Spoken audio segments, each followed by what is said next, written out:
El panarabismo, ¿es todavía posible? ¿Es un remedio contra el islamismo? Hola a todos, bienvenidos a ver un Artis Actualidad Militar y Geopolítica. Hoy hablamos del panarabismo. Alguien dirá, eso es cosa de la historia. Bueno, vamos a ver eso. Vamos a hablar de qué fue y si tiene futuro. Si esta opción de un Islam más laico, un Islam a lo mejor más modernizado, puede volver a los países árabes o es un sueño que ya no volverá jamás, un tren que ya pasó de estación y jamás volverá. Vamos a ver con quién. Vamos a ver esto con nuestro amigo Mariano de Miguel, que es nuestro experto en el mundo árabe, musulmán, islámico. Hola Mariano, ¿qué tal? Hola Paco, muy buenas tardes. Encantado de estar con vosotros una vez más. Y bueno, para charlar acerca de un tema que efectivamente es quizá cosa del pasado, pero que también puede ser de rabiosa actualidad para ver si se puede aplicar en las políticas de países árabes, islámicos más recientes, ¿no? Pues vamos a hablar del panarabismo, un movimiento que tuvo mucho éxito, yo puedo decir, podemos casi decir hasta el final de la Guerra Fría, ¿no? Cuando desaparece Más o menos. el muro de Berlín, empieza a debilitarse esas repúblicas panarabistas que surgieron en todo el Magreb, pero también en Oriente Próximo y Medio. Empiezan a desaparecer y acaban casi todas, menos una. Yo creo que la única que queda casi panárabe es, un poco de Argelia, ¿no? Pero Siria, ¿no? También esos dos Sí, que sí, quedan ahí. también. Bueno, de hecho, incluso Egipto tiene en lo que es su Bueno, sí. nomenclatura de título, es República Árabe Egipcia, ¿no? También República Árabe de Siria, cuando encima estamos hablando de estados bastante multiétnicos, por mucho que se diga. Y Argelia lo tiene como un todo desde la época de la Guerra de Independencia y del Frente de Liberación Nacional.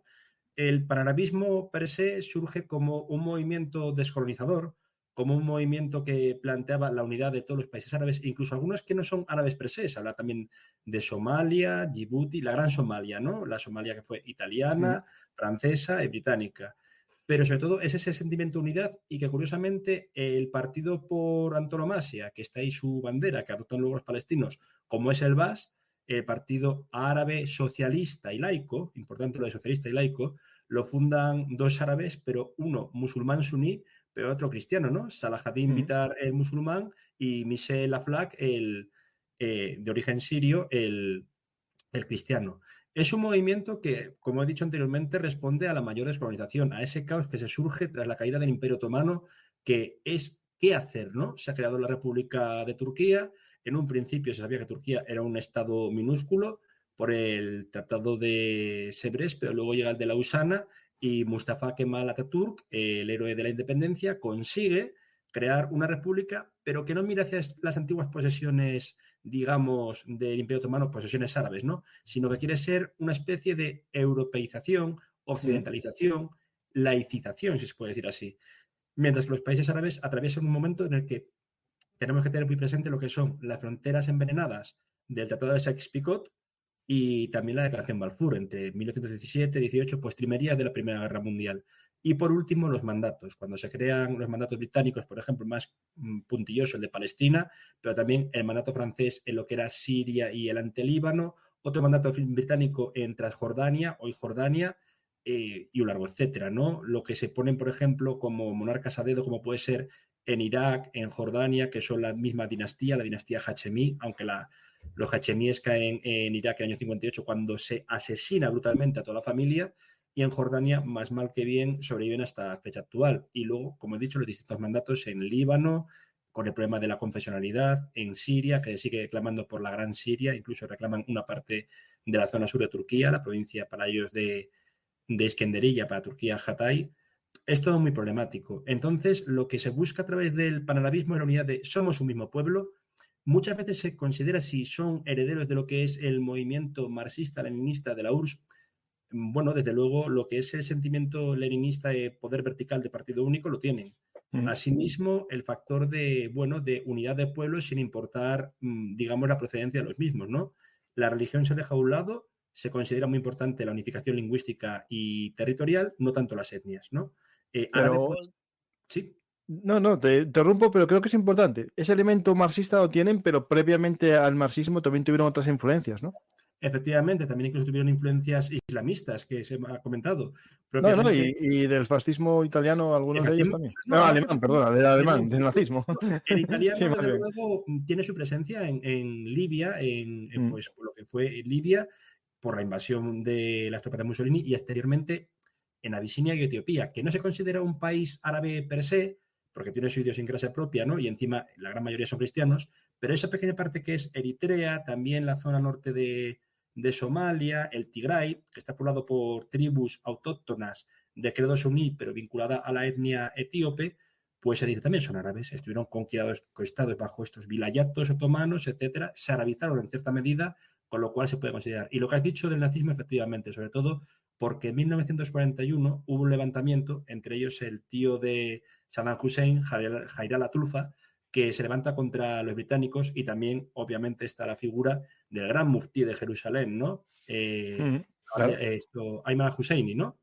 Y que era Mustafa al-Husseini, perdón, que era, digamos, el líder de todo el mundo islámico, que también, de hecho, si no me equivoco, hasta mandó una división de musulmanes a través de las Waffen-SS, la Sí, Hansa. eran bosnios. Bosnios, Cimitarra se llamaba, si no me equivoco. Amin al-Husseini, perdón. Entonces, todo ello sí se nutre. De hecho, no se puede dejar de un lado el factor de que, por ejemplo, mucho de este fascismo se incluye en posteriores líderes panarabistas. No tanto en Nasser, pero sí Anwar el-Sadat combatió con tropas ligadas a la Wehrmacht en las batallas de Egipto contra los británicos. Del mismo modo, no se puede negar que Saddam Hussein, mucho de lo que se imbuyó, no era solo de su interpretación del socialismo, sino también del poder vertical que hemos hablado, en este caso del nazismo, pero por A o por B, muchas veces esta especie de teorías se han dejado de lado. Sí, desde luego, ahí tenemos a Flack diciendo que es la búsqueda de una libertad, libertad popular, libertad, levantamiento contra los tiranos. Los tiranos se considera como tal a los regímenes coloniales y poscoloniales. Pero claro, ¿cómo se unifica más o menos o aproximadamente a unos 220 millones de habitantes de ese mundo, de ese estrecho que va desde el Magreb hasta el Marrec, pasando por el Mar Rojo, pasando por el Levante, y que no haya ningún levantamiento nacionalista? Porque levantamientos nacionalistas los hay contra los otomanos por parte de libaneses, iraquíes, de aquellos no tenían conciencia, digamos, nacional, sirios, etcétera, e incluso palestinos. Pero cada uno de ellos con su propio, digamos, hoja de ruta. Entonces era muy complicado. Por el contrario, Aflaq y Bintar, en menor medida, hablan de crear ese movimiento, como hemos dicho anteriormente, del panarabismo unificador, socialista y bajo un paraguas, sobre todo, de solidaridad. Esta es una frase de Aflaq del año 43, de 1943. Europa tiene tanto miedo del Islam hoy como lo ha estado en el pasado. Ahora sabe que la fuerza del Islam, que en el pasado se expresó en los árabes, ha renacido y ha aparecido en una nueva forma, ¿no? Es decir, esto es lo unificador, lo que tienen de unificación todos estos territorios es la religión y la lengua. Efectivamente. Y es porque la etnia no. Pero digo un cristiano ortodoxo, greco-ortodoxo como Aflaq. Nunca se supo, pero supuestamente, según uno de los hijos de Saddam Hussein o Isat Ibrahim al-Duri, el segundo de a bordo, vicepresidente de Irak hasta la invasión estadounidense, este hombre de que hablamos algunas veces, pelirrojo, de bigote pelirrojo, etcétera, dijo que en su lecho de muerte Michel Aflaq había pronunciado la Shahada, el juramento de, bueno, la profesión de fe en el Islam, y que había cambiado su nombre a Tarek. De hecho, parece ser que está enterrado en un cementerio islámico en Wadiyah, en Irak, y que se hicieron rituales o exequias islámicas. Nunca se ha demostrado. Parece ser que fue una especie de, digamos, de relaciones públicas que hizo Saddam Hussein en un instante en el que, para mantener ese poder, poco antes de la invasión de Kuwait y tras ver los primeros movimientos islamistas en el país, a lo bestia, tras esa especie de statu quo en la guerra Irán-Irak, dijo, bueno, soy ateo, pero porque lo era, pero de cara al público me muestro como musulmán piadoso, ¿no? Y esa fue la complicación, de que al final, pues, el panarabismo, digamos que se desarrolla, no nace, porque el nacimiento es muy antiguo, incluso podemos hablar en los años 20-30, ¿no? Esa época entre guerras, pero su gran valedor es Yamal Abdel Nasser. Y algo raro, se me pone solo el móvil ya 2 veces, ¿eh? Pues ya que pasa tecnología. Algo así. Esperemos que no. Si estoy infectado. Sigue. Sí, perdón, pues Yamal Abdel Nasser fue, digamos, elemento unificador, primero con el golpe de los oficiales libres en el 53, luego el golpe de efecto en el 56, cuando se nacionaliza el canal de Suez, y cae en desgracia, pues 14, 15 años después, tras la derrota en la guerra de los 6 días, y mucho movimiento panárabe muere con Nasser cuando sufre infarto masivo y con 52, 53 años, bastante o relativamente joven, muere en el año 70. Indicar a todo esto que hay dos facciones del Baas que quieren hacerse con el poder del panarabismo, ¿no? Una de ellas estuvo unida a Egipto, el Egipto de Nasser, bajo el paraguas de aquella República Árabe Unida, como era digamos, pues todo lo relativo perdón, a Bashar al-Assad o Hafez al-Assad, perdón, y seguidamente tenemos a lo que es pues gente como Saddam Hussein. Esto deriva en dos dictaduras personalistas que nada tienen que ver con el Baas. Pues vamos a ir avanzando. Tenemos el Baas, este movimiento iraquí que surge o va creciendo. Realmente sirio-iraquí en ambos casos. En Sí, no, Siria decir que después se unifican, ¿no? Esos hay un territorios. intento de muchas unificaciones del panarabismo. La más común es la que hablamos de la que he dicho anteriormente de Egipto con Siria bajo la República Árabe Unida, la que, si no me equivoco, el presidente era Yamal Abdel Nasser, el líder egipcio, la voz de los árabes que le llamaban, por cierto, con un nivel bastante en contra de lo que era el Estado de Israel, a que veían como un enemigo, y ahí sí que la causa palestina caló bastante. No obstante, me voy a decir también que Arafat se presenta como campeón de los palestinos, y Arafat era egipcio al 100%, por mucho que diga que no, que se crió en Gaza, pero nació en el Cairo, si no me equivoco. Y unido a todo ello, me parece que dentro de la República Árabe Unida, el que estaba de primer ministro era la persona que vemos en la foto, que era Nureddin al-Attash, el primer ministro sirio, que era en aquellos instantes presidente del país, de esa nación, pero que había una bicefalia en la cual el presidente iba a ser Nasser y el primer ministro iba a ser este hombre. En todo caso, es muy similar a la intento que llevó a cabo, el que intentó llevar a cabo pues Stalin con la Federación Balcánica, ¿no? En la que Yugoslavia acabase siendo absorbida por una gran Bulgaria y el presidente de la Federación Balcánica fuese o bien Todor Zhivkov o su antecesor, perdón, Georgi Dimitrov, el jefe de la Internacional Comunista, y de primer ministro tener a Tito. Pero claro, eso tampoco fructificó por los diversos problemas. Ya de por sí es un avispero del mundo árabe, no vamos a hablar nada de los Balcanes que lo conocemos. Sí.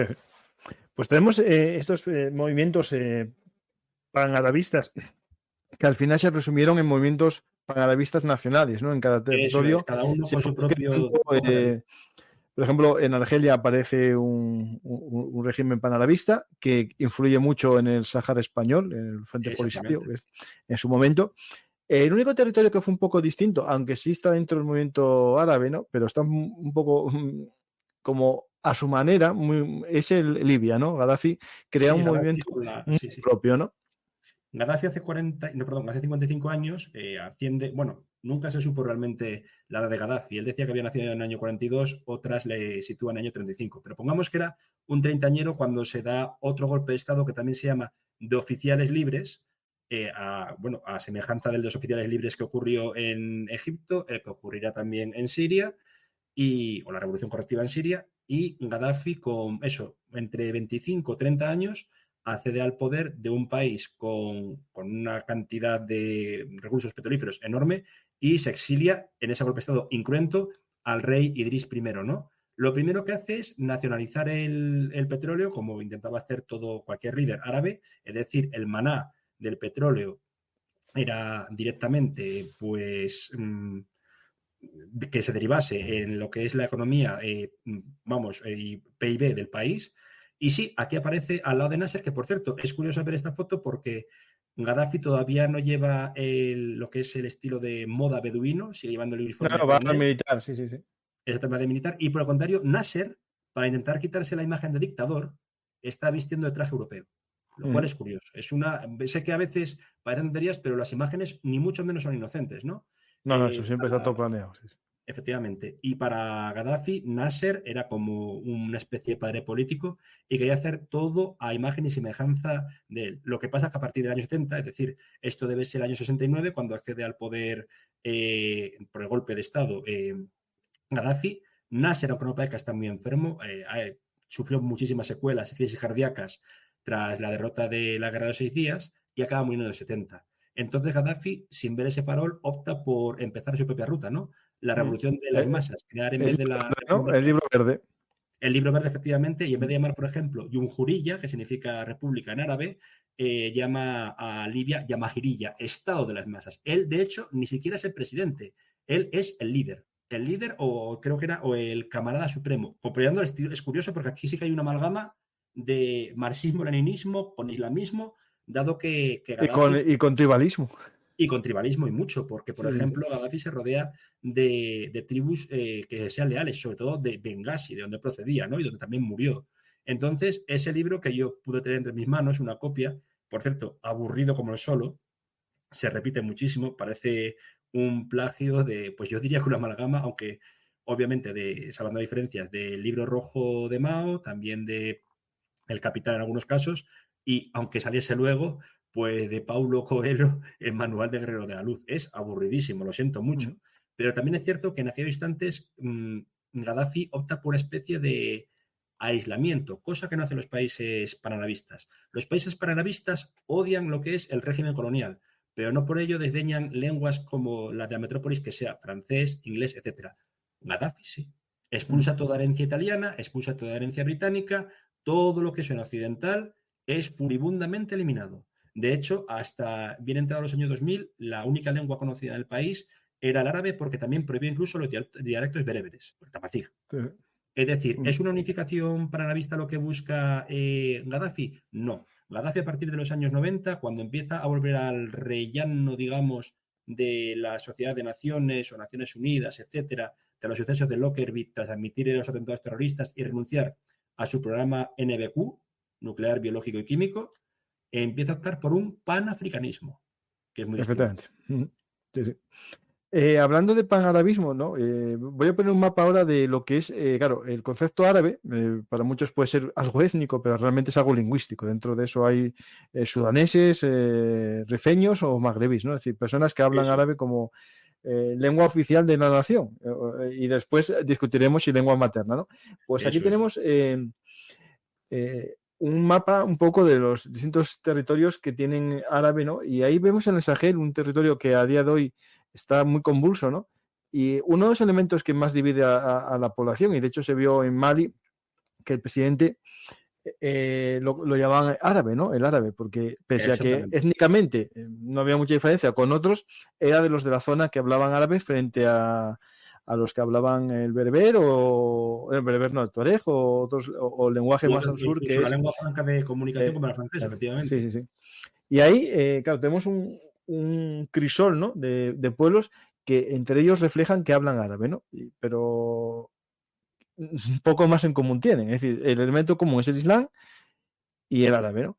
Eso Y es. sobre eso se construye un sentimiento en teoría de nación, pero al final todo este proceso lleva a una división interna de los países basándose en ser ellos la nación árabe de un territorio, ¿no? De una parte del Sí, mundo se árabe. habló de una especie de confederalización y sobre todo quién tenía que ser, sobre todo tras la muerte de Nasser, quién debía ser el faro del mundo árabe.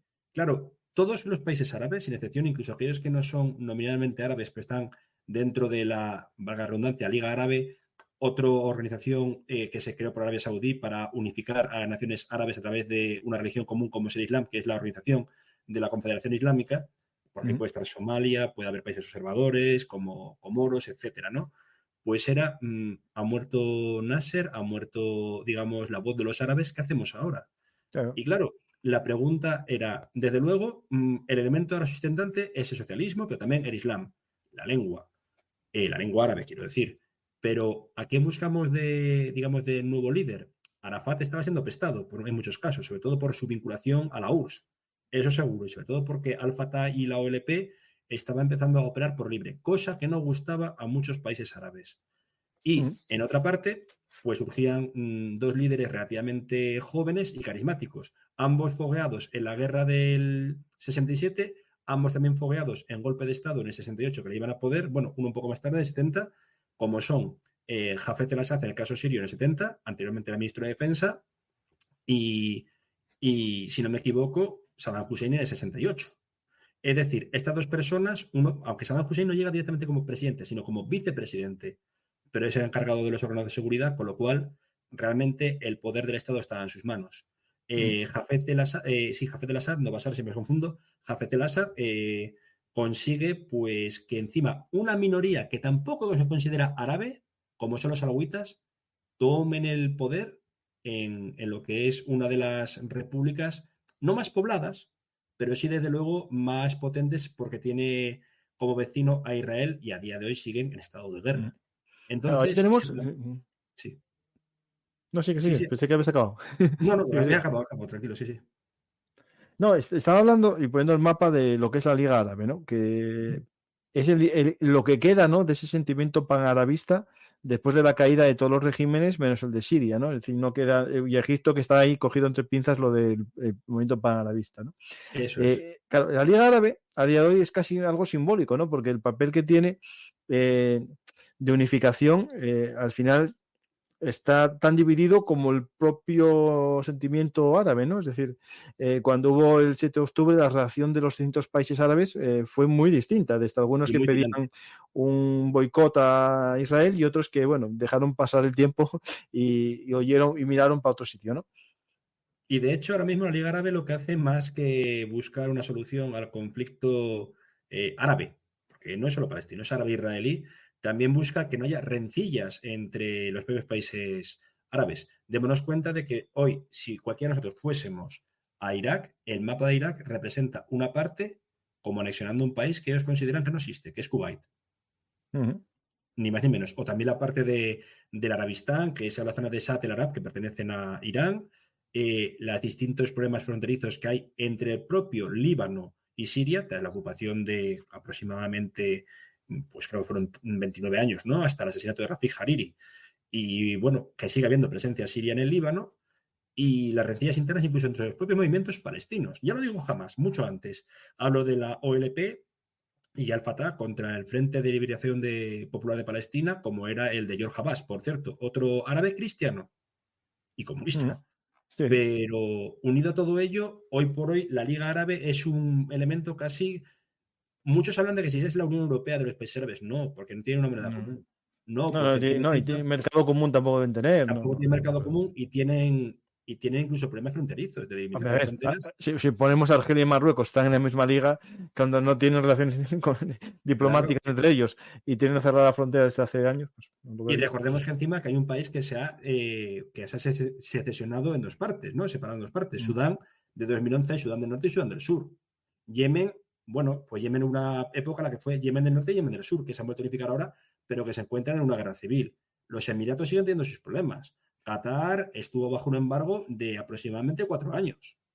Jordania sobrevive, pero ha sufrido un cambio demográfico muy gordo, porque ahora mismo el 70% de la población es palestina y el 30% lo que se llama nativos transjordanos. Entonces, todo ello impide lo que has dicho, no solo un mercado común, problemas de fronteras, problemas incluso de manu militari. Y por ello, en el caso que dijiste antes muy correctamente de Gaddafi, pues el factor es que, bueno, pues Gaddafi quería pasar a un estadio más que sería panafricanismo.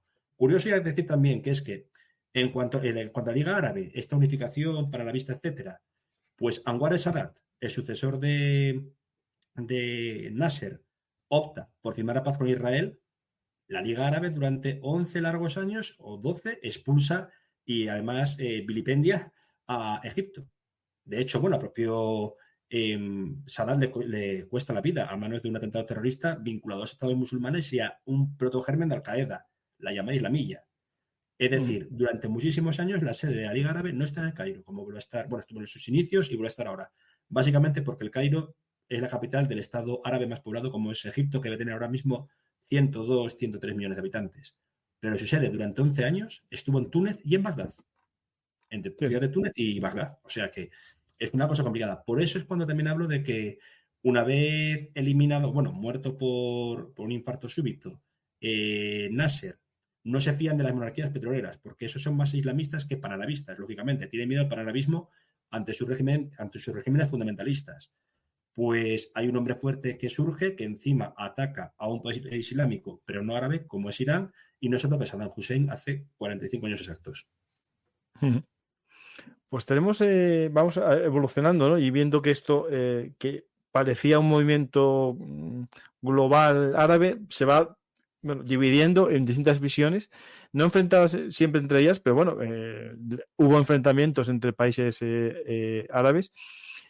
Pero lo interesante, ¿no? Es como cuando llega la Guerra Fría, parece que todos estos pensamientos, muchos de ellos, claro, estaban patrocinados de ciertas maneras por la Unión Soviética, ¿no? En armas, asesores, ayudas económicas, van cayendo, empieza a haber problemas internos en gran parte de ellos y aparecen, ¿no?, las famosas primaveras árabes, que en el fondo lo que hacen es dinamitar algo que realmente no estaba tan unido en la mayor parte de los países árabes, ¿no? Cuando se hablaba de árabe en Siria, se obviaba de que había distintas etnias, distintos kurdos,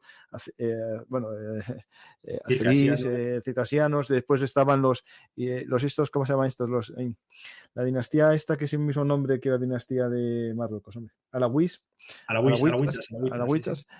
Había también otros componentes cristianos, es decir, todo eso se va rompiendo. Incluso, que sí. Y todo eso rompe, ¿no?, porque se pone en tela de juicio la forma de gobierno autoritaria de todos estos regímenes panarabistas, que todos en común tienen, todos los que se constituyeron como república panarabista, es un régimen autoritario, no es un régimen democrático ninguno, y empiezan a aparecer revueltas internas, algunos pidiendo democracia, pero la realidad es que lo que se va imponiendo es lo que fue creciendo en la sombra, que es el islamismo más radical, ¿no? Ese wahabismo salafista que aparece como sustituto, ¿no?, para estos países, ¿no? Eso es, sí, porque, bueno, el primero de los casos, muy correcto lo que has dicho de que estas repúblicas se tornan, vamos, autoritarias, autocracias, en muchos casos incluso totalitarias, estados policiales, estados terroristas, más allá, como pueden ser tanto Siria, que era un estado policial, como Irak, que era un estado terrorista, porque hubo atentados de los iraquíes en exterior, ¿no?, en época de Saddam. Pero también se quieren convertir en repúblicas y, digamos, dinásticas. Saddam quiso dejar en el poder a sus hijos. Hafez el-Assad lo consiguió con Bashar al-Assad. En Yemen, Ali Abdullah Saleh lo intentó. Y por último, decir que en Egipto Mubarak no lo consiguió. De hecho, una de las cosas por las que cae es porque en aquel instante se planteaba que su hijo, Yamal, conocido como Jimmy Mubarak, iba a coger el testigo de su padre, ¿no?, habiendo ganado unas elecciones parlamentarias básicamente falseadas, caciquiles, corruptas. Pero desde luego sí está el factor del islamismo, fundamentalismo, podríamos hablar incluso, pero esto ya empieza por dos motivos. Como hemos hablado muchas veces, año 79, el islamismo empieza a crecer incluso en propios países laicos para hacer frente a la amenaza de un país fundamentalista, pero persa, Irán. El Irán chiita de Khomeini, porque Khomeini quiere exportar la revolución, aunque sea chiita, por todos los países musulmanes, ¿no? Por espada y fuego, sino por la palabra. Véase, por ejemplo, el partido Dawa, que en un principio actúa en Irak con atentados terroristas y posteriormente, tras la caída de Saddam, digamos que ingresa en el modelo parlamentario, a su manera, como también pasó con los hermanos musulmanes. Pero luego está la experiencia afgana y, por último, lógicamente, un suceso como es la toma de la gran mezquita de la Meca. Entonces, eso ya hace temblar lo que son los cimientos de estas monarquías petrolíferas autoritarias, y esos petrodólares, en vez de acabar con el enemigo interno, lo que hacen es exportar el wahabismo a esos países que consideran ya casi apóstatas. Un fundamentalista, en el fondo, ¿querrá combatir a un cristiano, a un judío o a un infiel? Desde luego. Pero en el fondo, a quienes quiere combatir es a los falsos musulmanes. Sí. Para ellos, un falso musulmán, un kafir, ¿no? Un takfir. Sí. Eso del takfir, para que os hagamos una idea, es muy parecido a la excomunión. Podemos decir que es algo parecido, no es lo mismo, pero se parece. Exactamente. Y en el caso del fusilamiento de Saddam, no utilizaron el nombre de presidente, de Raís, ¿no? Dijeron, hemos matado al nuevo faraón. Eso despeja cuáles eran las intenciones, ¿no? Lo veían como un gobernante apóstata. Y efectivamente, sobre todo, a partir de la caída del muro, cuando encima falló este hombre, Francis Fukuyama, diciendo el fin de la historia, pues el fin de la historia lo que nos trajo fue un resurgimiento del fundamentalismo y la caída en la más absoluta vacuidad del panarabismo. De hecho, el panarabismo ya está muy muerto desde los años 80. Sí, sí. Pues tenemos esas revoluciones árabes, ¿no? Que muchos primaveras árabes que vendían como una victoria de las democracias, y yo creo que en Túnez fue la única que triunfó, pero el mismo régimen de Túnez a día de hoy está autocrático por miedo a que los más radicales islamistas que están ahí en las montañas tomen el poder, ¿no? Es decir, y al no final... solo eso, es que realmente ganaron las elecciones parlamentarias. Estaba el partido Ennahda, que en un principio era islamista y quería crear un Estado islámico. Al final, entre comillas, porque son herederos de los hermanos musulmanes, Rashid Ghannouchi, que luego fue portador del Parlamento, conste que también es una persona muy mayor, dijo, bueno, aceptamos el juego parlamentario. Y es verdad que hasta cierto punto lo aceptaron. Pero claro, las diversas crisis económicas, los ataques habidos desde Libia por parte de Daesh, ¿no? El mal llamado Estado Islámico, y un sentimiento de inseguridad junto a los problemas derivados del COVID-19 y toda la crisis política subsiguiente, económica, sobre todo por unos ingresos que se pierden, como son los del turismo y también de los fosfatos, porque tienen unas minas muy, muy poco aprovechadas, pues da lugar a que el nuevo presidente desde, digamos, 2019-2020, Kais Saied, dé un golpe palaciego, digamos, que anule la Constitución y el Parlamento y haya hecho una carta magna a su gusto. Ahora él domina el país en un régimen presidencialista que no se diferencia mucho del de Ben Ali. Tristemente, pues todo lo que se pudo avanzar en estos 13 años desde 2010, 2011 hasta ahora, pues ha caído en agua de borrajas de nuevo. No digo nada ya de Egipto, donde tenemos un régimen militar personalista con el Sisi, que es, digamos, casi el Pinochet de Egipto. No digo nada ya de Yemen, con una guerra civil que ya no tiene país en dos trozos, en dos países, vamos a ver, separados completamente, sino en 3 o 4, uno gobernado por Al-Qaeda, otro controlado por los hutíes, que hemos hablado anteriormente, otro por un régimen que se quiere independizar del Nuevo Sur, y otra parte que queda de lo que fue el gobierno de Mansur Hadi, o un régimen de transición. Irak y Siria, mejor no comentarlo, pues porque Irak están con sus problemas internos y Siria sigue en una guerra civil de hace 13, 14 años. Entonces, el sentimiento panarabista como tal ha muerto. ¿Se puede revivir? Esa es otra cuestión. Claro, el tema es, bueno, para revivirlo hace falta primero que alguien quiera revivirlo. Es decir, desde dentro puede que haya gente que eche de menos, claro, hay, por ejemplo, en Irak, ¿no? Habrá gente que eche de menos el régimen anterior. Otros dirán, no, que venga lo que venga, que ahora nos provea. Y otros que dirán que quieren que hubiese triunfado, ojalá, los barbudos, ¿no? Que hubiesen triunfado. Y otros, ojalá, nos cojan los de Irán, ¿no? Y nos unifiquen. Exactamente, sí. Claro, Hombre, es tan complejo el escenario de estos países que, claro, nosotros desde fuera podemos pensar muchas cosas, pero claro, hay que ir a las divisiones internas que tienen países que muchos de ellos fueron creados en tiralíneas en una tarde, ¿no? Por funcionarios británicos y franceses, ¿no? Vamos a hacer esto, solucionar esto. Y, por ejemplo, claro, cuando hablamos de Irak, que realmente son tres realidades muy distintas. ¿Qué tiene que ver los kurdos del Kurdistán con los sunís de la zona del Triángulo Suní, con los chiitas de la zona del Golfo y frontera? Claro, no tienen nada que ver. Pues alguien dirá, bueno, tampoco España tenemos nada que ver. Sí, tenemos mucho que ver. Pero es que esto es distinto. Son países creados a tiralínea y con tiralínea. Y no solo eso, es que a ver, la realidad es que Irak no existe como entidad hasta que se empieza a hablar de ello para el año 20, tras el Tratado de Sèvres, ¿no? Y demás. Y estamos hablando del norte, que era una zona, la de Nínive, kurdo, Armenia, Asiria, que luego se arabiza. Ahí sí que hay un arabismo forzado, ¿no? Una arabización, sobre todo con Saddam Hussein. Un centro mayoritariamente sunita, que hoy, por cierto, por ejemplo, Bagdad se ha convertido, la capital, en una ciudad completamente chií, Manu militario, Manu de servicio de inteligencia iraníes de por medio, y por último en el sur, la provincia de Basora y Kuwait, que mayoritariamente era chiita. No, es una limpiezas étnicas, podemos decir. Claro, o sea, efectivamente. Los atentados que se produjeron en la época aquella de ISIS y tal, hizo que los sunís se fuesen a lugares que se sintieran seguros. O ya fuese un barrio dentro de Bagdad o salirse de la ciudad a otras ciudades en las que eran mayoría, ¿no? Y se produjo una especie de limpieza étnica, a lo mejor no intencionada, pero sí. Sí, un desplazamiento forzoso de población que no deja de ser una limpieza étnica. Sí. pues tenemos, claro, estos momentos panarabistas que chocan, ¿no?, con otros estados que son todavía monarquías hereditarias de esas monarquías creadas al final o a la caída del Imperio Otomano, ¿no? Por los británicos especialmente. Y ahí tenemos, claro, el panarabismo jamás triunfó en los países del Golfo, ¿no? Es decir, ahí, No, no, no, esos no. países Porque ahí las tuvieron monarquías, su propia visión árabe, pero no panarabista. Es decir, no, sino islamista en muchos casos. De hecho, mm, el caso más claro es el de, y es curioso porque siempre enlaza con un traidor, me explico. Siempre hemos oído hablar de Kim Philby, el gran traidor, el triple agente que hubo soviético, británico, quizá estadounidense, que luego iba a Moscú, que intentó asesinar a Franco, entre otras cosas, ¿no? Que era periodista. Y que huye con el cuarteto de Cambridge a Moscú, el quinteto de Cambridge, no sé cómo se les denominaba, allá por los años 50, cuando se cae toda la mascarada. El padre de Kim Philby, Saint John Philby, que era una persona que se convierte al Islam, un hombre de letras, etcétera, fue el principal adalid de combatir el panarabismo y crear un régimen fundamentalista en lo que es hoy Arabia Saudí.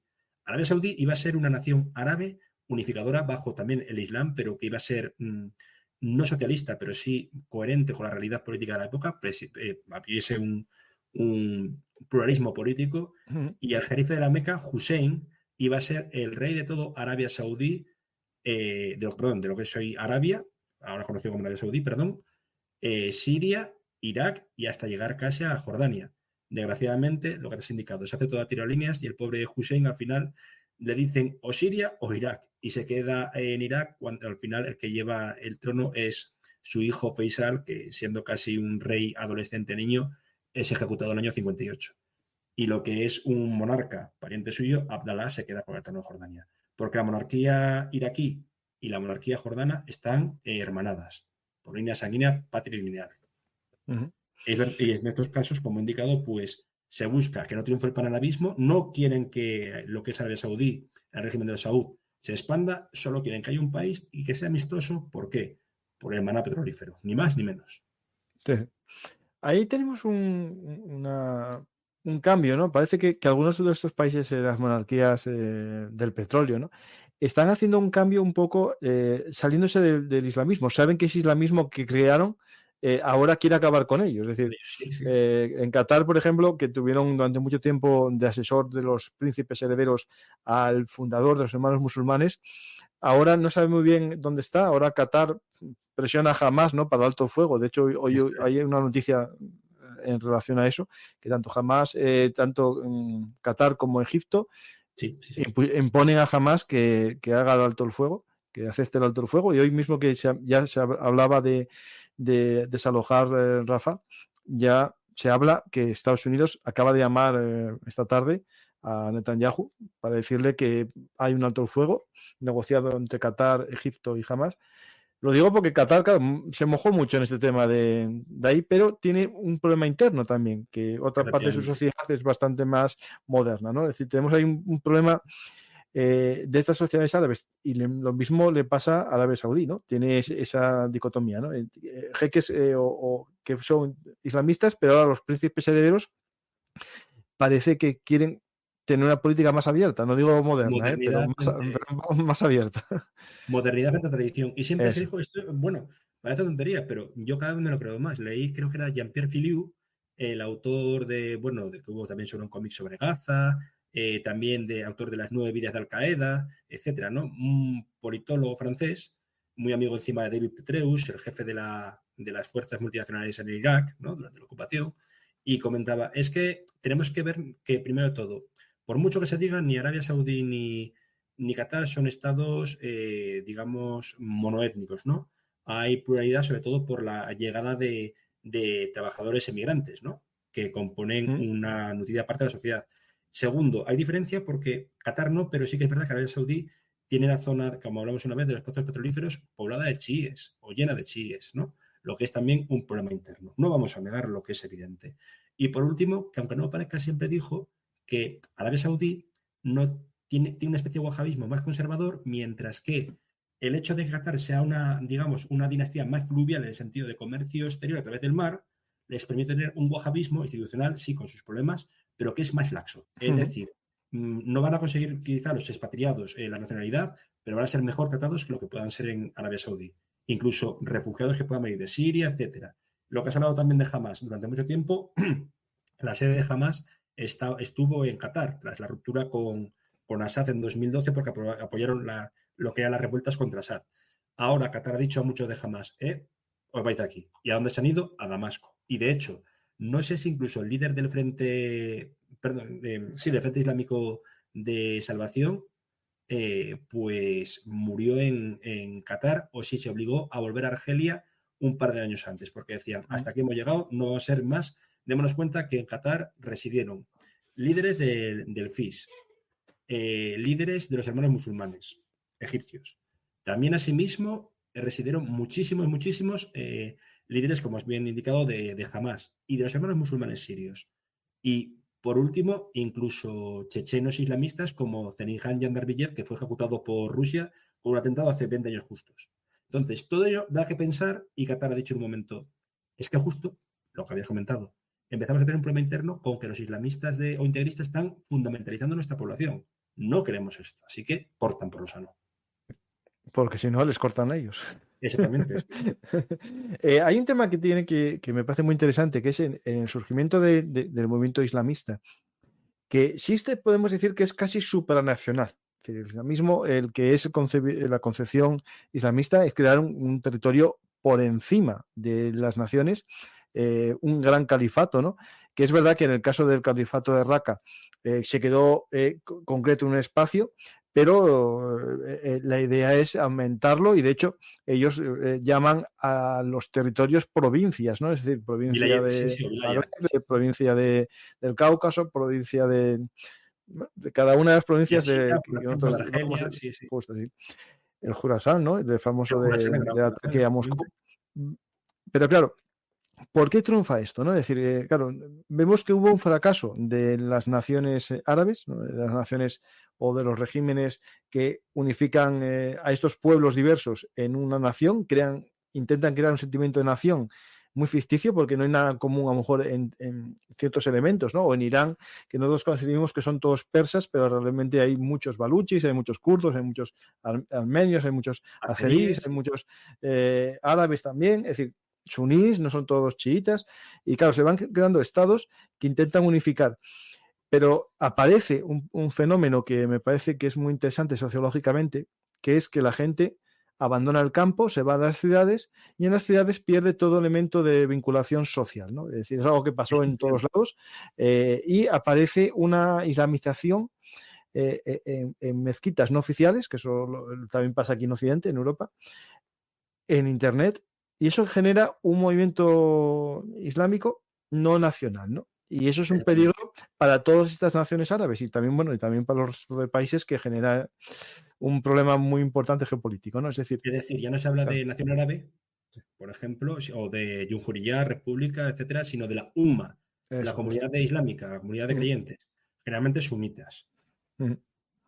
Claro, y ahí viene el problema para todos los países árabes, tanto repúblicas como Egipto, como una monarquía como puede ser Arabia Saudí, que es el hecho de que estos islamistas que viven en sus naciones no creen en la nación, sino lo que quieren es unificarse todos juntos en un gran califato, ¿no? Un gran califato con unas leyes que no sean las leyes nacionales, sino con las leyes del Islam, ¿no? Del Corán, de la Sharia, exactamente. Sí. Es curioso, bueno, tengo que hablar de un caso, el que más conozco aplicado ahí, que era el caso de Chechenia, ¿no? Cuando la invasión rusa, en un principio, la del 94, quiero decir, hace casi 30 años, pues Dudayev llamó a quien fuese, cualquier combatiente antirruso. Pero es que en principio eran combatientes nacionales, chechenos, caucásicos, en algún caso algún ingusetio hubo, aunque Ingusetia se quedó un poco fuera de ese espectro porque no quería líos, dagestaníes, algún georgiano musulmán, pero poco después, cuando empezaron a llegar árabes, dijo: recuerde, presidente, que no luchamos ni por usted ni por la república chechena de Ichkeria, que es el nombre que se da por los independentistas. Luchamos por Alá. Esto ya marca una antes y un después. Pues en los países árabes islámicos igual, sobre todo pues a partir del año 95, el gran, digamos, heredero de la unificación panárabe, que sigue siendo Egipto, pues en Addis Abeba, capital de Etiopía, los hermanos musulmanes, si no me equivoco, intentaron matar a Mubarak. La respuesta, ¿cómo fue? Pues bastante brutal. Detenciones masivas, Estado policial 2.0, pero en todos los países. De hecho, a Saddam Hussein, por comparar el estado del panarabismo con el panislamismo, hemos hablado alguna vez de este grupo, Hizb ut-Tahrir, que empieza en Palestina, pero que luego se mueve a Asia Central, etcétera, y busca califato en Asia Central, y luego llega a Europa. Aquí está prohibido el partido como tal. De hecho, hace unos días hubo una manifestación de ellos en Alemania y fue Ah, bueno, rápidamente... sí, pero hablando alemán parecía aquello el cuarto Reich islámico, es decir, impresionante. ¿Ves si no encuentro el vídeo? Pues era eso, lo de Hizb ut-Tahrir, que es un partido que se declara nominalmente no violento, pero tiene una metodología muy, Hombre, a muy ver, peligrosa. el discurso, a ver si lo encuentro. A ver, no parecían tampoco hermanos de la caridad, ¿eh? No. Lo que pasa es que siempre van a decir que no, que ellos hacen solo. Si ellos muchas veces, mira, el año pasado había estado en Londres y recuerdo que había un stand de Hizb ut-Tahrir que decía algo así como Muhammad, Mahoma, saluda a su hermano Isa, Jesús. Y intentando captar a la gente, a mí me intentaron regalar un Corán de esa manera, ¿no? Porque encima está traducido al inglés, que las traducciones son bastante malas, pero asimismo metiendo de por medio, pues, vamos a decir palabras claves, pues, para captar, ¿no? Es una captación, es un proselitismo ni más ni menos, ¿no? Como yo que sé, un fundamentalista furibundo del sur de Estados Unidos me podría vender o darme una Biblia viciada, por así decirlo, por compararlo un poco, ¿no? Pero sí el discurso es muy radical. Pues Hizb ut-Tahrir le pidió a Saddam Hussein que dejase el panarabismo y que estableciese un Estado Islámico en Irak. Al día siguiente, 15 de sus líderes fueron ahorcados por Saddam. Cortó por lo sano. Es este vídeo, ¿no? Efectivamente. Habla alemán, ¿eh? Eran unas 1000 personas, creo. Sí. Y claro, decían algo así como el Islam es la solución. Bueno, los lemas que hubo siempre también incluso por parte de grupos que se declaraban no radicales, como era en Nagda, ¿no? En Túnez. Es ese cambio que hemos dicho. El proyecto para la vista se supone que tras la muerte de Nasser está agotado, está extinto o sepultado. Nadie se fía de Hafez el-Assad, lo consideran un impío, de Saddam Hussein tampoco. De hecho, no tanto en Irak, pero sí en Siria, del año 76 hasta el año 82, por la masacre de Hama, hubo una insurgencia islamista radical en Siria muy potente, de hecho, causada por... A ver, los hermanos musulmanes tienen muchas, digamos, ramificaciones. La más violenta, desde luego, era la vanguardia combatiente en Siria.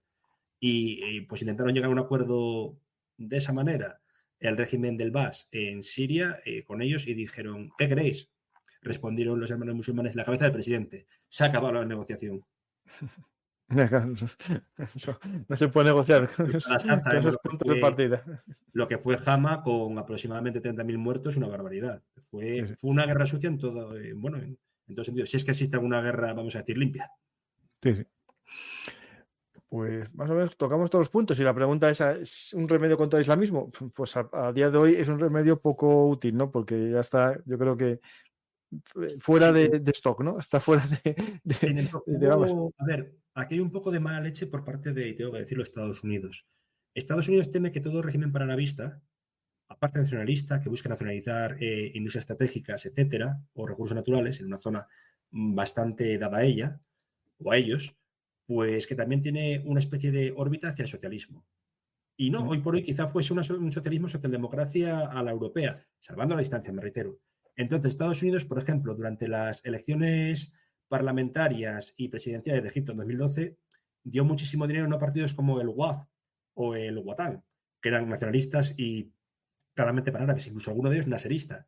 Dio dinero un poco a un antiguo primer ministro de Nasser, su último primer ministro, Ahmed Shafik, pero dio también muchísimo dinero, y esto es innegable, a los hermanos musulmanes convertidos en el Partido de la Justicia y del Desarrollo a imagen del de Turquía. Querían que Turquía, a través de Erdogan, y sabemos lo que fue luego Erdogan, se convirtiese en una especie de farol que permitiese que el panarabismo quedase de lado y que hubiese un islamismo moderado al estilo que hubo supuestamente en Turquía desde 2003 a 2013. Fracasó. Y ahí vemos lo rápido que cayó Morsi para dar paso de nuevo a una dictadura militar. Fracasó también en Nagda, en lo que es Túnez. Fracasó el proyecto de una especie de unificación islamista en Yemen. Entonces aquí el panarabismo no es que fracasase, es que tampoco se le dejó hacer. Sí. Pues vamos a ver si hay preguntas del público, porque es un tema a lo mejor que es complejo que haya preguntas y me huele que va a haber pocas. Hay aquí alguna que la pusieron fuera del chat. A ver, Saddam en los años 90 ya había hecho innumerables concesiones al islamismo, como Mubarak, Ben Ali o Gaddafi. Sus sociedades ya habían sido muy permeadas por el salafismo exportado desde Arabia Saudí. Cierto, sí, sí, sí. En los Cierto, 90, cierto. yo, si os fijáis, dije que con la caída del muro de Berlín ya se Sí, sí, había efectivamente. empezado el problema. Es decir, esto Incluso no es Siria, ¿eh? urgente, entonces esto va poco a poco ahí metiéndose, porque, a ver, las cosas no Pero incluso aparecen de la Siria, nada. ¿eh? Incluso Siria, me explico. Saddam, a partir del año 94, a pesar de que es un ateo convencido, pues manda a Izzat Ibrahim ad-Duri, que encima luego salía con este hombre con Daesh de mala manera, era un musulmán conservador, pero sufí. Pero crea una campaña que se llama de retorno a la fe, por la cual, por ejemplo, se prohíbe el consumo de alcohol en público, empieza a haber castigos otra vez corporales, aunque en la época de Saddam sabíamos que cualquier persona podía desaparecer, pero esto ya eran públicos como latigazos, etcétera. Mubarak empieza a hacer concesiones a los hermanos musulmanes, aunque no lo parezca, se pueden presentar a las parlamentarias, pero como independientes. Mm, No pueden tener bajo ningún título político. Independientes que luego pueden estar aliados a un bloque u otro. En Siria, Hafez el-Assad y luego Bashar lo que hacen es institucionalizar un islamismo a través de mezquitas no salafistas, pero muy conservadoras, y por ejemplo se cierran muchísimas salas de cine. Lo mismo que ocurre en Túnez. En Túnez, en la última época de Ben Ali, realmente en el país, para que la gente lo oiga, y si no se lo creen, me parece perfecto, pero es una realidad, solo había en todo el país 5 salas de cine, comparadas con los cientos de miles que hubo durante pues, la época de Burguiba, ¿no? Y mm. posteriormente que se abre entonces lo que son mezquitas, mezquitas y mezquitas. Pero esto no es solo también cosa de los países árabes y la permeabilidad hacia el islamismo. Turquía, cuando se da el golpe de Estado en el 80 de los generales, Kenan Evren, para acercar un poco al movimiento del Tico comunista, en este caso maoísta, y al separatismo kurdo, ¿cómo hace? Empieza a implementar la creación de mezquitas. E incluso en la propia Gaza, y esto se tiene que decir, bajo la administración militar israelí, el dinero israelí no se repartía entre hospitales y demás, se repartía entre mezquitas y lo que da lugar en parte a la creación de Hamas. Claro, sí, sí. Pues ya jamás invirtió más todavía en el tema ese, ¿no? Efectivamente. Hay un tema ahora, por ejemplo, Erdogan, ¿no? Cuando decías que Qatar parece que echa jamás ¿no? de ese refugio que tenía, puede que Turquía se convierta también en un refugio para... Probablemente, si no lo era ya. Si no, a No, no, ver, porque ya, ya tiene, bueno, justo tuvo una recepción a los altos cargos de Hamas y a la semana rompe relaciones comerciales con Israel. O sea, es un poco sí. Y de hecho que esto viene llamativo. antiguo. Recordemos el problema de la flotilla de 2010, aquella que Que iba eran de mucha los gente. musulmanes turcos. Claro, eran musulmanes turcos. A ver, estaba también incluso este autor que falleció poco después de cáncer, estaba Henning Mankell, que era pacifista, no vamos a negarlo, pero y esto es innegable, ¿eh? Por favor, que la gente no se ofenda, por cada 2 activistas pacifistas iban varias gentes de lo que era el Kudus Yolu, que era un movimiento islamista vinculado a los hermanos musulmanes de Turquía, también muchísimo movimiento de kurdos islamistas, que existe, aunque la gente no lo crea, está el movimiento islámico de Kurdistán, y gente muy violenta. Lo que no quita que el asalto a aquella flotilla fue una auténtica barbaridad y murió gente. No vamos a negar eso. En aquellos instantes también ya rompió en aquella época lo que fue relaciones diplomáticas y comerciales Ankara con Jerusalén, la que Tel Aviv. Pero unido a todo ello, pues sí, yo tengo, esto es una experiencia personal. En 2011, en los inicios de la primavera árabe, estaban llegando muchísimos refugiados libios a Turquía, en este caso a Estambul, maltratados, por cierto, pero en cambio todo aquel que iba con estética islamista se dejaba un paso perfecto a la zona de las mezquitas. Y eso lo pude ver con mis propios ojos. Estoy viendo aquí una cosa interesantísima, te lo pongo. Sí. En los campos de fútbol de Irán cantan una canción en contra del gobierno iraní, pero es en contra de la bandera de Palestina. Que se la metan Porque es por un algún país, sitio. porque es una nación árabe. No, Ellos no, son pero es que, claro, ellos, el gobierno hace de Estados Unidos e claro, Israel su gran enemigo sí, y el pueblo está cantando en los campos de fútbol que se metan la bandera de Palestina al gobierno por algún sitio. Es decir, esto es exactamente. Pero interesantísimo. porque todo es por eso. Que tenemos que analizarlo desde fuera porque es muy llamativo esto. Tengo que pasar solo a un conocido que su novia es iraní y que y que me lo traduzca bien, pero Palestina se entiende. Sí, no, Filastín, claro, sí, Sí, sí. sí, se Pero entiende, sí, lo que sí te puedo decir es que hoy por hoy, bueno, uno de los caballos de lucha del panarabismo era acabar primero con un régimen autoritario persa, porque se quería arabizar esa zona del Judestán y consideraban a Reza Pahlavi, ¿no? Sí, Reza Pahlavi, el último Shah, como poco menos que un autócrata en las manos de Estados Unidos, lo cual tenía gran parte verídico, pero luego cuando Saddam Hussein invade Irán, me parece que incluso tenía una caja digamos, de recogida de dinero, que era la caja de Kerbala. Y eso que Kerbala es una batalla por la cual, bueno, se decapita a Hussein, que era un imán chiita, pero que los árabes también lo tienen como héroe, ¿no? Entonces, la operación Kerbala, etcétera, es para acabar con un régimen apóstata y persa como es el de los iraníes. Esto también es una experiencia personal. En Egipto en 2007, con de aquella mi inglés un poco malo, un taxista me dijo si podía escuchar una noticia en la radio y comentársela. Y yo dije, pues mira, acaban de decir que el primer ministro designado de Irak es Nouri al-Maliki. Creo que era la BBC árabe, perdón, en inglés para los países árabes. Y de repente me sorprendió que escupió de una manera bastante, vamos, fuerte y dijo, lo sabía, un asqueroso perro persa gobernando en Irak. Es decir, ese panarabismo sigue presente. A todos los chiitas que hay en Irak se les considera persas o iraníes, vamos. Sí. Y entonces aquí lo de la bandera tiene vamos a decir, están haciendo de una nación árabe y una protonación árabe y que ni siquiera es musulmana al 100%, porque jamás es una cosa y otra cosa es lo del resto de Palestina, que serán musulmanes, pero pueden ser más o menos piadosos. Sigue habiendo, aunque en menor medida, pues greco-ortodoxos, cristianos ortodoxos, etcétera. Pero claro, dirán, preocuparos de vuestro propio país, dejarlo de la umma a un lado y menos aún en un país árabe. Sí, no, es lo que esta gente, pues, claro, está luchando contra el discurso oficial de su Estado. Exactamente. Que es el tema, ¿no? Es igual que cuando, ¿sabes tú que hay unas banderas pintadas en las entradas a las universidades? Sí, que una israelí y otra estadounidense para que la pisen cuando entren. Y hay sitios en los que se aleja la gente y va pisando el bordillo para no pisarlas.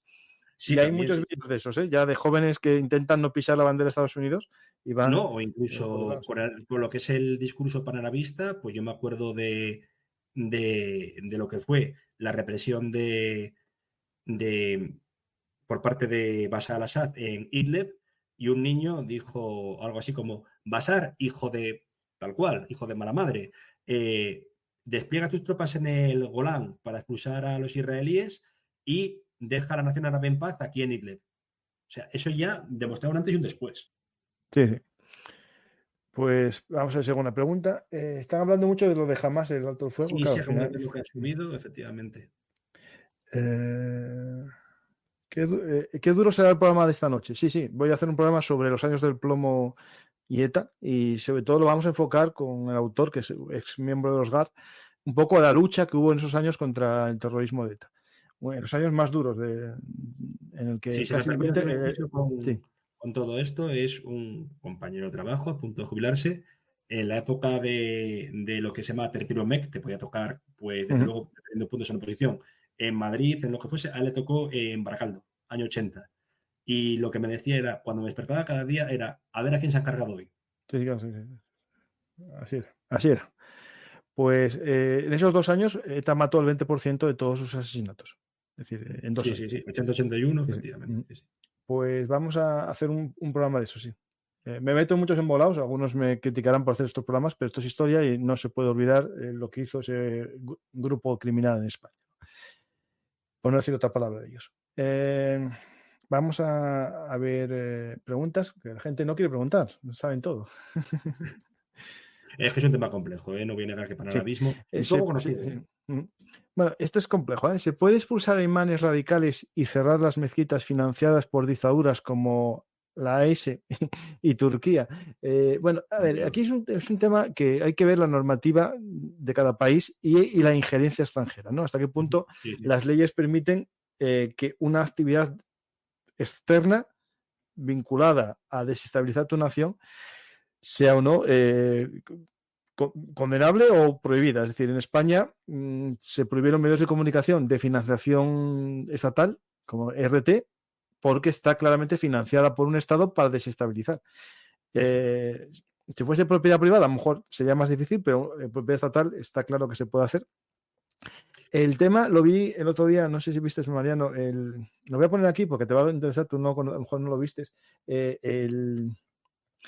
las aportaciones de países a las universidades estadounidenses, ¿no? Que es otra forma también de desestabilizar. Tengo una página web, me la pasó un amigo, un saludo, ya sabéis quién es.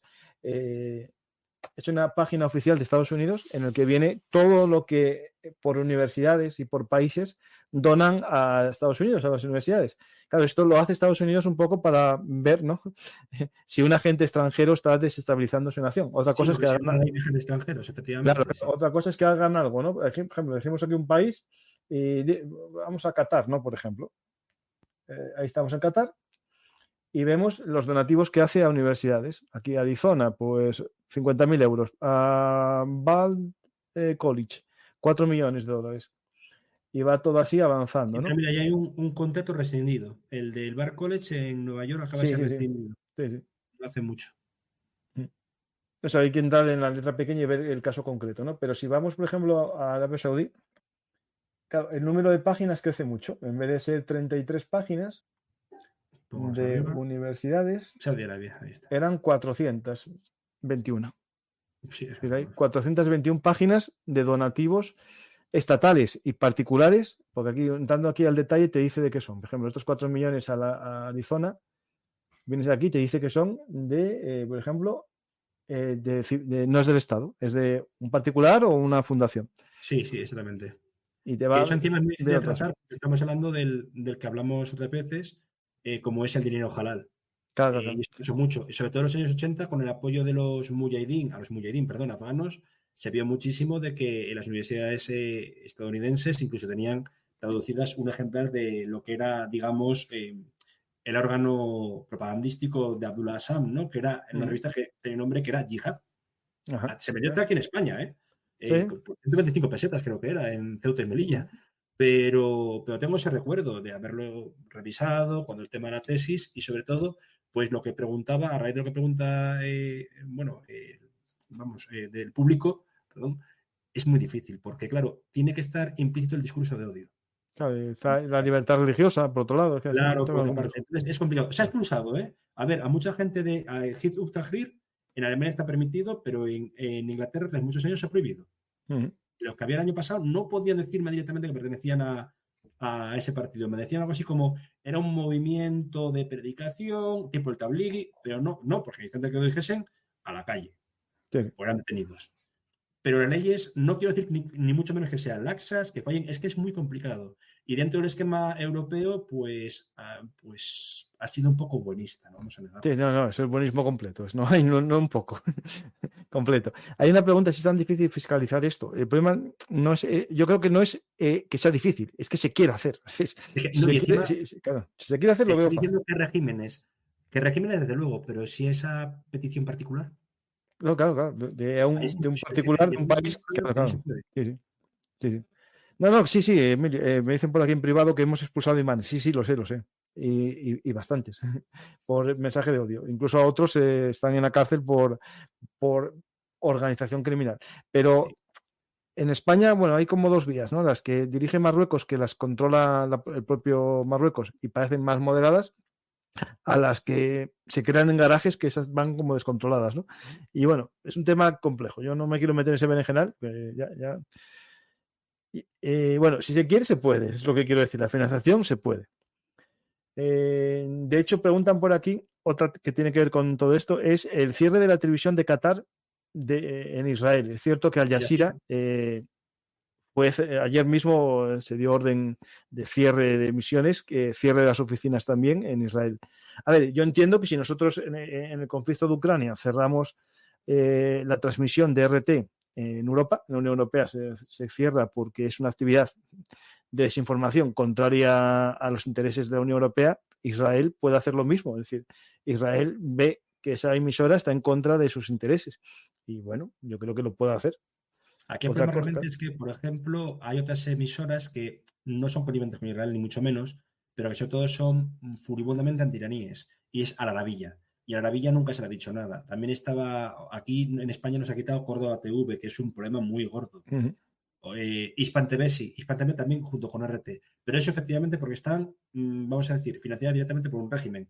De hecho, cuando te metes en YouTube te dice tal canal está financiado por administración estatal, RTV, por ejemplo, pues por el ente público español, etcétera. También lo hizo con RT, porque creo que RT ahora mismo ni Hispan TV pueden alojar nada en YouTube, me parece, no estoy seguro. En el caso de estas otras, Al Jazeera, pues por ejemplo está la polémica de cuando,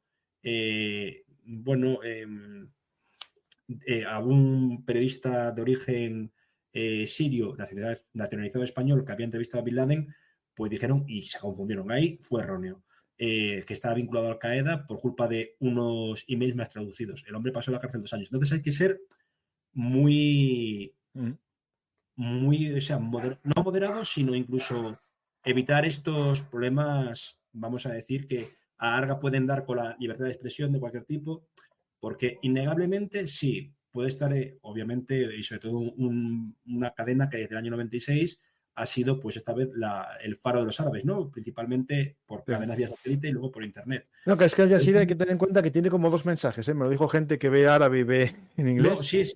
Cuando hay la versión, por así decirlo, en inglés, es mucho más light. Sí. Y de hecho, tiene muy buenos programas y documentales, no voy a negarlo. Cuando es la versión árabe, pues obviamente quizás sea más beligerante. Sí. No, el tema de RT y Sputnik y todos los medios es que no es un tema de censura o no censura. Es un tema de que es un arma estatal de desinformación. Desinformación. Lo crearon para desinformar. Y alguno dirá, no, dan buenas noticias. Sí, dan buenos documentales de los desfiles. Pero eso es propaganda. Al final, no podemos amparar todo en el derecho a la expresión. Hay cosas que son perseguibles porque van en contra de nuestra existencia como libertad. Es decir, que alguien pague para que se digan mentiras que acaben con el sistema democrático, entiendo que la democracia tiene que también... Y, por ejemplo, eso lo ha hecho Hispan TV. Hispan TV en cada, digamos, conflicto árabe, siendo una televisión iraní, tenían día y noche a corresponsales ahí. Curiosamente, dentro del país, cuando ocurrieron manifestaciones como la de Mahsa Amini, no lo sabía. Y eso también hay que comentarlo, de una traductora, obviamente no puedo dar el nombre, que trabajó para este canal, y me confesaba que muchas veces lo que era conexiones con tal o cual experto en España o del país podía ser, con perdón, el estanquero de la esquina, siempre que tuviese un discurso antioccidental. Sí.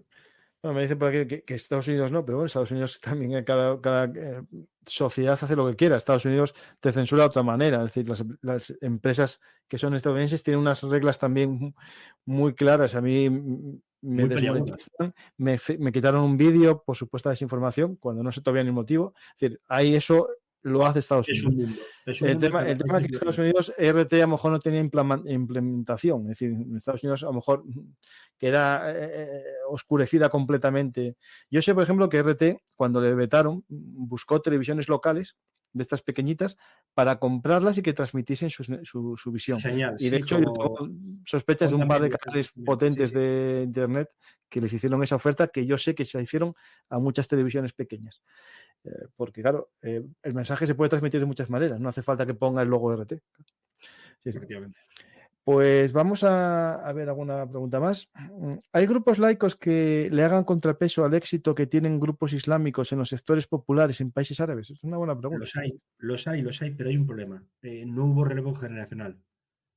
Por ejemplo, creo que fue el año pasado, murió el líder del Partido Comunista Sirio sin, digamos, sucesor designado. Ahora mismo está descabezado el partido, pero es que tenía 89 años. Había pasado la mitad de su vida en la cárcel, incluso peleando contra Assad, etcétera. Pero esta gente está muy mayor. Incluso el otro día, el líder en el exilio de los hermanos musulmanes sirios, Yizar al-Omar, creo que era, Issam al-Attar, perdón, ha muerto con 97 años. Entonces no hay relevo generacional. El partido WAF, que existe encima en Egipto, ha sido encarcelado casi su mayor cúpula. No tan brutalmente como se llaman los musulmanes, pero en la cárcel están. No hay pluralidad, es un estado policial. Claro, y tampoco podría haber un partido. El partido Baas sirio está controlado por Bashar al-Assad y el Frente Progresista, que se llama. El progresista tiene poco. Pero en Irak tenemos un problema.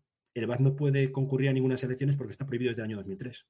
Entonces, un partido nuevo laico, casi imposible, incluso en Afganistán, que no es un país árabe, pero es islámico, se intentó hacer una especie de remix del último partido que dirigió Najibullah cuando rompe con el marxismo y crea una especie de nacionalismo pastún, el partido Watan, y tampoco triunfó. Entonces, porque o bien ha calado mucho lo que es el islamismo, integrismo, por una parte, o bien no hay relevo generacional o no tienen fondos. Y es que necesitan esos partidos mucho dinero para poder superar, en los casos en los que se permiten presentarse a las elecciones, el 3% de los votos, que parece poco, pero suele ser mucho.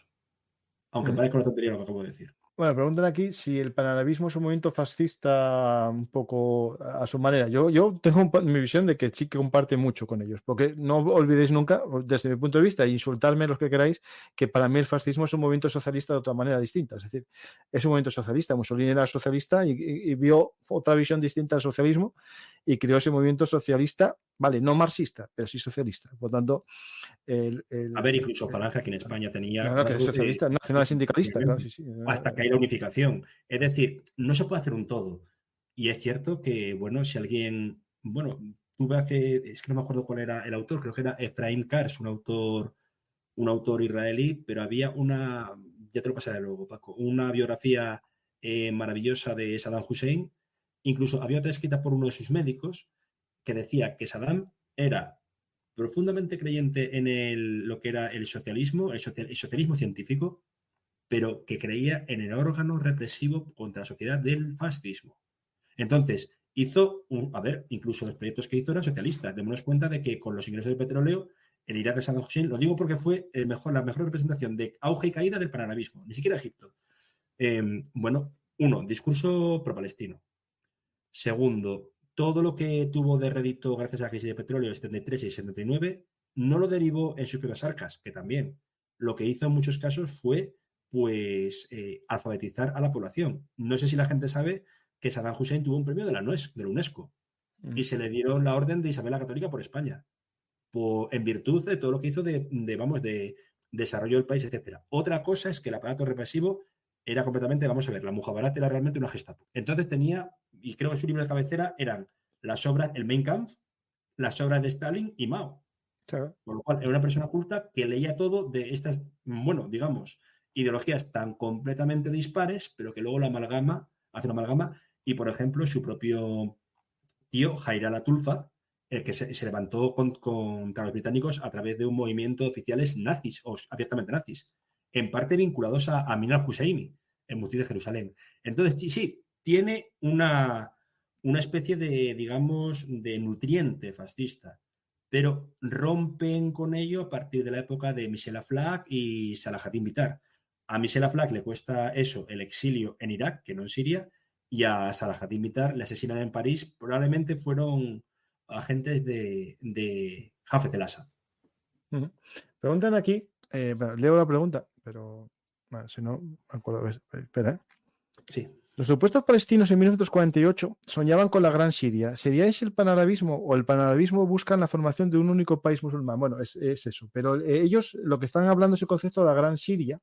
Sí, pero es un error porque no sale de, ni siquiera lo de la Gran Siria sale de gente que, como he dicho, era egipcia, como esto ya lo dice Efraim Kars, como es Arafat. Arafat se declaraba gazatí, era realmente del Cairo, necesitaba un ayudante de dialecto para hablar con la gente, para utilizar palabras del árabe levantino, que es el que se utiliza en Palestina, en Siria, etcétera, y en Líbano, y no el egipcio, que ya es propio, ¿no? Pues con todo esto, es decir, la Gran Siria, de hecho, fue un proyecto más bien de Hafez el-Assad, que decía, no existe Israel, no existe Palestina, no existe el Líbano, no existe Jordania, existe la Gran Siria. Hay un partido previo, que es este que os voy a poner en portada. Esto es el concepto de la Gran Siria. Partido Nacional Social Sirio. Ese, justo, el Partido Nacional Social Sirio, justo. Sí, que hay detrás cristianos, incluso un sacerdote que decía, Siria es la túnica de Cristo. Eso es, y de hecho tienen incluso, al final Assad tuvo que aceptar ministros el ministro de lo que es reabsorción de refugiados, etcétera, Youssef Chouaib, pues es de origen cristiano. Pues esta Gran Siria, ¿no? Tiene ese concepto de asimilar todo lo que fue la Siria a Siria, bajo el gobierno de Siria, y el Partido Nacionalista Sirio es el número casi 2 en el gobierno de Siria, después del Partido Baas, por lo ¿no? menos, pues debe tener por lo menos hasta 5 ministros. El más importante es el que comento, pero también un viceministro de la cartera de defensa, etcétera, etcétera, etcétera. Con lo cual, eso es una especie de pluralidad política que no religiosa que intenta Assad para demostrar que es una persona o un presidente legítimo. Hay aquí una aseveración que es muy correcta. En 1948 no existían palestinos, es cierto. La palabra Palestina surge después de la guerra del Yom Kippur, no, la del 60, la de la guerra de los 7 días. De los 6 días. Sí, de Sí, 67. Sí, surge a partir de ahí, hay una convención que empiezan a hablar de Palestina. Pero hasta ese momento eran árabes. Árabes, cada uno tenía su... Cuando hay el plan de partición 55-45, era 55% para Israel o nación hebrea, 45% nación árabe. Después, dentro de los árabes, ya. Sí. No existía el término Palestina y ellos mismos se autodenominaban árabes y lo que querían era un Estado árabe y no un Estado palestino. El palestino surge realmente. De hecho, cuando se combatía, hubo una brigada, vamos a decir, palestina en la Guerra Civil Española, brigada internacional, y se llama a sí mismo árabes, y eran árabes musulmanes, árabes cristianos y árabes judíos, que todos ellos mismos estaban en lo que era el mandato británico de Palestina. Lo que pasa es que combatían contra el fascismo en España y cuando volvieron a Palestina se mataron entre ellos. Sí. ¿Qué podemos esperar? Bueno, esto dejamos Marruecos para otro día, ¿vale? Hay en el Islam árabe algo parecido al movimiento de Gulen, que sería como los jesuitas islámicos, que sirvan de contrapeso a grupos fundamentalistas en otros países. Sí. Turquía ya poco. En Gulen poco, pero por ejemplo, en Pakistán están los tablighi, que encima lo lleva un antiguo director del servicio secreto que era un fundamentalista, Javed Nasir, el jefe de los mujahidines en Bosnia, básicamente, de lo que fue el puente de los mujahidines desde Afganistán a Bosnia. En Ceuta y Melilla lo hay, pero no, es que también el tablighi. Y luego, pues puede haber los Hizmet, que suele ser en Albania, etcétera. Lo que pasa es que todas estas organizaciones en el mundo árabe han estado ocupadas de un modo u otro por hermanos musulmanes o vinculados a hermanos musulmanes, que supuestamente son distintos de cada país, pero comparten un nutriente. Hermanos musulmanes egipcios han estado mucho tiempo surrepticiamente, han aprendido a estatalizarse, a ser moderados, por así decirlo, pero tienen una agenda oculta, no vamos a negarlo.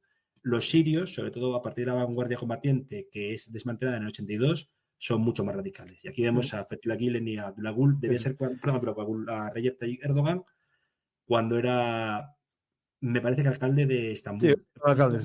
Había amistad entre ellos. Sí. Pero es interesante este momento de Gülen, que son religiosos, pero creían en el Estado laico turco. Es una especie de Opus Dei a la turca, así decirlo. Pero sin ser radicales islámicos, sino, bueno, muy creyentes, pero dentro de lo que eran las normas de Atatürk, ¿no? Y el Estado. Eso es, porque lo veía como una protección para las minorías, ante todo. Sí. Vamos a una pregunta más. Debido a las fallidas primaveras árabes, a Occidente le conviene apoyar dictaduras en el mundo árabe para que estos países no se fundamentalicen y también nos afecten a minorías en exceso. Bueno, claro, es que a ver, lo de la democracia es un concepto difícil de exportar así a priori. Tú no puedes llegar a te hago democracia. Y el problema es si tú destruyes algo y no creas algo, el caos está sembrado. Y en esos caos suelen destruir a las minorías, eso es cierto. Eso lo vimos en Irak, como fueron por las minorías. Es que justamente estaba revisando a raíz de esta pregunta. Vamos a ver. La democracia liberal, como la entendemos nosotros, es muy difícil, por no decir imposible, importarla o indexarla en Oriente Medio. Más aún en los países árabes, donde el fenómeno tribal es muy potente. No tanto en Siria, por ejemplo, ni en Palestina, que están, vamos a decir, más occidentalizados, el Líbano. Y el Líbano es distinto porque son dinastías ya. Pero lo que es el tribalismo en Yemen, en Irak, por ejemplo, obviamente las monarquías petroleras, etcétera, es muy complicado. Entonces, en ese sentido, sí que es verdad que lo que dije antes, St. John Kilby utilizó el fundamentalismo para, por ejemplo, ¿cómo diría yo? O cómo diría yo, mejor dicho. Pues para evitar que hubiese un panarabismo en toda la zona a raíz de la presencia de hidrocarburos. Ni más ni menos. Pero sí es cierto que, por desgracia, pues incluso regímenes no solo de Estados Unidos o, quiero decir, democracias liberales ha apoyado, pues, a cambio de petróleo barato, ha apoyado diversos autócratas. A ver, Saddam Hussein hasta el año 91 fue el niño bonito de Occidente. ¿Por qué? Porque frenaba la expansión del Irán de Khomeini, ni más ni menos. Entonces, aparte de todo ello, es muy difícil implementar democracias, etcétera, en países donde, salvo Irak, Siria, etcétera, las tasas de analfabetismo son muy altas y ahí no se vota, ahí sí que no se vota en un partido ni alguna se vota personal, grupos y personas. Sí. Pues Mariano, como siempre, muchas gracias por tu explicación. Vale. Espero que a la gente le haya gustado el programa y si es así, que nos hagan preguntas en los comentarios y como siempre, vigila y estate atento a ver si puedes responder alguna. Yo intentaré responder las que me hacen, pero el problema es que son tantas que ya no me da la vida contestar. Sí. Cuando éramos 4 contestaba todas y ahora ya no me da. Pues muchas gracias, Mariano, como siempre. Si quieres decir algo al público como despedida. Pues espero no haber sido muy técnico o que no hayamos sido muy técnicos con este tema. Es un tema incluso más complicado que el fundamentalismo, pues básicamente porque poco se ha estudiado y poco se ha publicado en lengua española, ¿no? Pero como siempre, conmino a la gente a buscar bibliografía. Generalmente hay autores muy buenos, incluso hay gente israelí que ha escrito sobre el tema, como es Avi Slaim, a través de un libro que se llama El Muro de Hierro. También podría decir Efraín Kars, pero autores clásicos como un orientalista, que no se puede dar otro nombre, como es Bernard Lewis, tiene obras muy importantes como Occidente contra y el Islam, y recomiendo encarecidamente que si pueden hacerse con ellas la lean, porque es, digamos, un vademecum para entender el panarabismo y todo lo que supuso pues estos movimientos que tuvieron su auge entre los años 50, 60, mediados 70, luego cayeron completamente en el olvido y que ahora parece que, como muy bien indicó Paco en el título del programa, podría ser una especie de inyección, de antídoto, de escudo contra el fundamentalismo que aumenta cada año más y más y más, sobre todo a raíz de los petrodólares, ¿no? Pues por desgracia es así. Y como siempre aquí no predecimos el futuro, pero os damos pistas de lo que puede pasar basándonos en la historia, ¿no? Hoy hicimos un programa de actualidad partiendo de la historia. Creo que es imposible hablar de actualidad sin explicar la historia. Por eso yo tenía todo junto en un solo canal, todo historia y actualidad, pero por culpa de los haters, culpa de ataques a los programas de actualidad, decidí crear este de actualidad, pero siempre respetando la historia, porque la historia es lo que nos explica la actualidad. E intentar explicar los conflictos actuales sin entender el pasado me parece que es una frivolidad, y aquí en Verum Artis no lo hacemos. Pues muchas gracias a todos los que estáis en el programa, en directo o en diferido. Espero que os haya gustado. Y si es así, ya sabéis que podéis ayudar a que más gente aprenda un poco sobre las raíces de los conflictos, siguiendo nuestro canal aquí en Verum Artis Actualidad Militar y Geopolítica, como suscribiéndoos, compartiendo, dando a me gusta y comentando. Por cierto, aviso, si veis que algún programa desaparece, hice un directo y desaparece, y vuelve a aparecer como vídeo, es porque me lo limitaron, me lo desmonetizaron por algo y lo vuelvo a publicar y ya la plataforma ve que es correcto, que no hay nada raro y me lo deja poner y también monetizar. Entendéis que para que lo vea más gente tiene que estar así y también hay que compensar el esfuerzo de las horas de dedicación que me meto aquí. Por lo tanto, no penséis mal que quito programas para volver a ponerlos, es que lo hago porque es la única forma de que llegue a más gente. Lo limitan y lo ven menos gente. Me pasó ayer con un programa, lo hice, lo subí a eso a las 2 de la mañana y empezó a funcionar. Por lo tanto, entender por qué aparece el vídeo ahora era directo y ahora aparece como vídeo. Es por eso. Nada más a todos y hasta la próxima oportunidad aquí en Verum Artis. Pero como no soy una víctima como los canales estos de RT y Sputnik, es normal, es su negocio, su plataforma y estas son las reglas de juego. Hasta la próxima oportunidad.